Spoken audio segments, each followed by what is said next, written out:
I see an organization as a necessity. If you want to get things done, you work together as a group of people with common interests. You don't have to believe alike or accept all the same things, but you have a common general interest, UFOs. And if you try to go it alone, you can have fun. You can find things on the internet. You can occasionally talk to somebody, but you're not going to answer the mystery. And it's been shown that teams of people, more minds working on a problem are much better than individual minds all over the place trying to work it alone. I became interested in UFOs in the mid-1960s. That seemed like a long time ago now, but I was a young engineer working at McDonnell Douglas on the Gemini program. And my responsibility was the equipment for the life support system. So during the missions, of course, I monitored the performance and also listened to the astronaut chatter and all. And when the first Gemini was launched, it was unmanned. And as it came around the Earth the first time, radar picked up two things with it. And of course, we, the builders of the vehicle, thought maybe it had broken up at launch. And that was a real panic, because if it had, Gemini would have been done for. It turned out, though, in the second orbit, the two things weren't there anymore. So it was just kind of a discussion item that got everybody's attention, and I thought no more about it for many months. And then when the Gemini 4 flew with astronauts McDivitt and White, while they were sailing around up there, Jim McDivitt called Capcom and he said, there's something up here. And I listened to that and I thought, oh, that's really weird. And Capcom didn't respond to him. And he went on doing his other work, of course. And then after several minutes, Capcom came back and said, is there anything still there?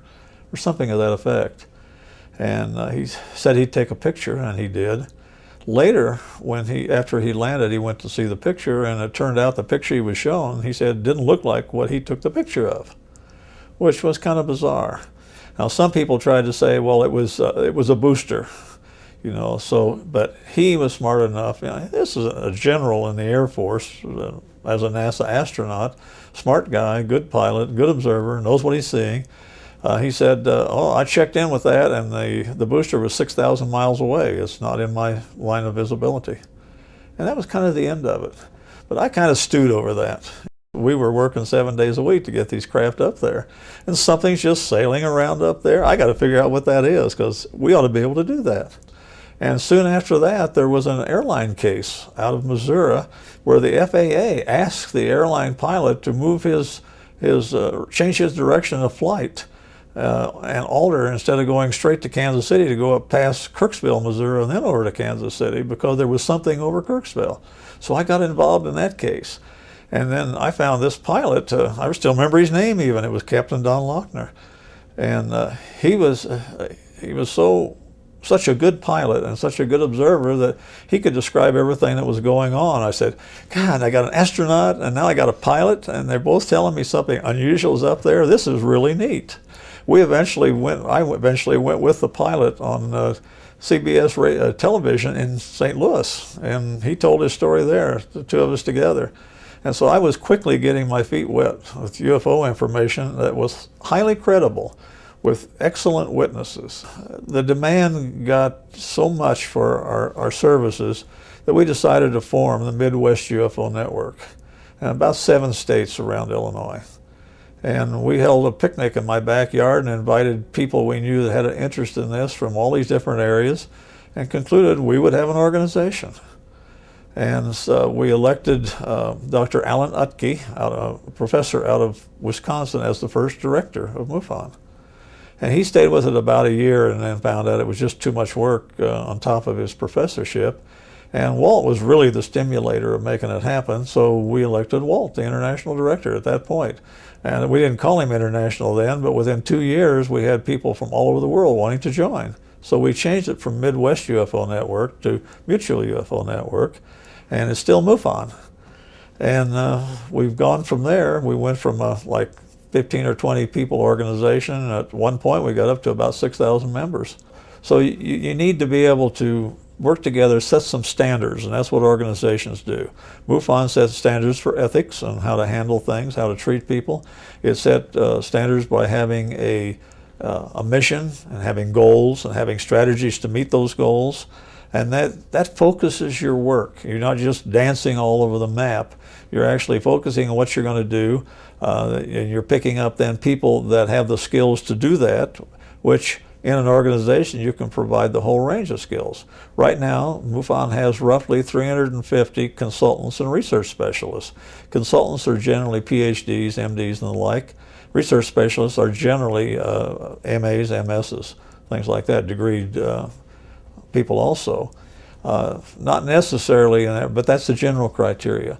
So then when you have a consulting group like this, you can have an expert on virtually every field that's at your fingertips.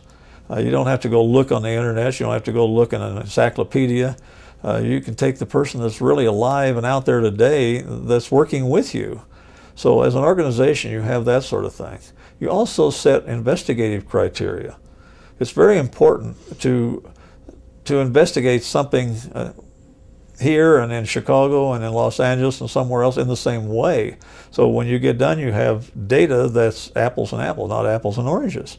So if you set some investigating standards, some basic formats of what you're looking for, you can get all the basic data. But that doesn't limit your investigation. You can go off and ask anything else. And that's the secondary information that sometimes is the important thing that answers whether or not this is a real UFO you're investigating. So having the investigative criteria is really important. We came up with an investigator's manual. We've had 4 or 5 editions. We're ready to put out a new edition because investigative techniques are changing. Not so much the technique, but the tools that you use in the technique are changing. And so that is the real net worth of an investigative organization. Also, if you're out on your own by yourself, something comes up, you probably don't have any credentials to go get involved other than pushing your way in. With MUFON, we provide an ID card, we provide the backing of the organization. It opens a lot of doors for you. And that is really necessary at times. I've gone into police departments and asked for help, and with the MUFON credentials, and they jump right over and help. I've had other people say, well, I called the police and they told me I was nuts. I said, well, yeah, but how did you approach them? You have to have some finesse in this. And so an organization is an important thing.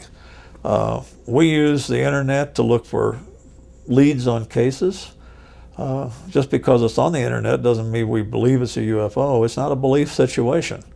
It is a fact situation. What are the facts? Just like Joe Friday used to say, just the facts, ma'am. That's what we're looking for. Our mission is the scientific investigation of UFOs for the benefit of mankind. You say, why the benefit of mankind?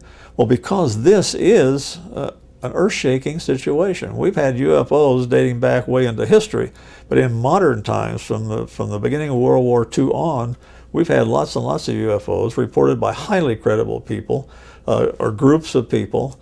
Military pilots, for instance, they see UFOs all the time in war zones. They usually can't report it because of security things. But every once in a while, we get a family member of a pilot coming out of Iraq right now saying, yeah, we ran into a UFO situation while flying an F-18 over Iraq. On the secondary side of it, people are involved in this, and people are sometimes harmed by UFOs, sometimes just scared by them. Sometimes they're pushed into a belief situation where they think somebody's going to take care of them because there's UFOs. All these are a little bit dangerous because that's not the real world. The real world is that there's something going on there. It's real. It's definitely real. It's technological. And I believe it's not ours.